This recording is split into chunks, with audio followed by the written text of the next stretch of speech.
Do you often feel like your kitchen preparation for dinner turns into a chaotic mess, and that you often turn to takeout and pizza boxes instead of making a delicious dinner that you know is healthy and good for you? It's not too late. We can turn that around. Today, we're going to talk about the 5 kitchen mistakes that are stealing your joy. We're going to call the first kitchen mistake recipe roulette. It's when you have only given a recipe a cursory overlook. You know, you've looked at the title, maybe you looked at the picture, you said, oh, I can make that. And then you decide to get busy and make that recipe, and you haven't even looked at what the steps are, what all the ingredients are, and you get partway through that recipe and it's a mess. You don't have the things you need. It's going to take you longer than you expected. There's a step in it that you don't understand. You are in a mess. Now, don't get me wrong. Spontaneity is often fun in the kitchen, but when you haven't done the appropriate preparation,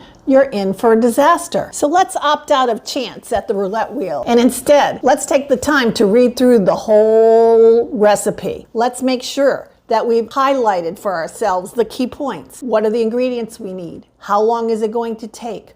What is the equipment we're going to need to use in this recipe? And let's make sure that we prep each of the parts, that we follow the recipe, and that we're careful so that we get the outcome that we hope for. We're moving on to mistake number 2, and we're calling this one Pantry Panic. It's when you failed to plan and you go into your pantry. You only have 1 package of chicken stock when you need to have 2. Can't find any rice. You need some white rice. There's none in your pantry. You rummage around and you find you only have 1 can of beans when you need to have 2. Your greatest protection against pantry panic is going to be keeping your pantry well stocked. Plan for the essentials that you know you're going to need on a regular basis. Last minute trips to the grocery store are frustrating, annoying, and zap your joy. Keep a list. Make sure you restock your pantry during your weekly grocery trips. Also, don't think of your pantry just as the cupboards in your home. Remember, refrigerators are important pantry elements because essentials have to be refrigerated as well.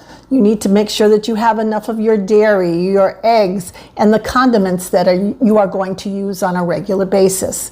Don't forget your spices, the essential spices, the ones that you love, your family loves. You want to stay well stocked with fresh spices so that your food will have the flavor that you love. I'm calling mistake number 3 dull knife drama. And this is a bit of an exaggeration, but if you are not using the right tools and especially the right knife, you are not only going to frustrate yourself, but you're going to risk a trip to the hospital. So let's make sure that we have good knives that are nice and sharp. I like to use an electric knife sharpener because it's convenient, quick, and oh so easy. But you can also use a whetstone or a honing steel. The next kitchen mistake is one I know we can all identify with, especially me. I call it timer terror.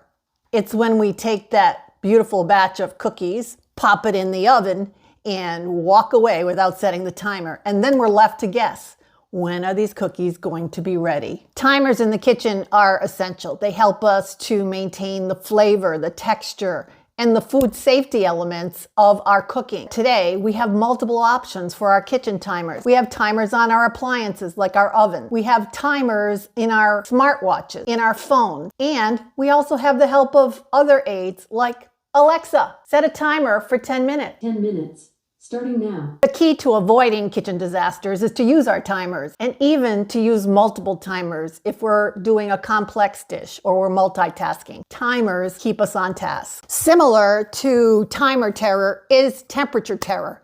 That's when we don't use thermometers to measure whether our food is cooked to the temperature we want it to be cooked to. And that leaves us open to all kinds of issues. Overcooked food, undercooked food, food that is in fact unsafe to eat. So it's a good idea that we all learn how to use the temperature probes and thermometers that are available to us.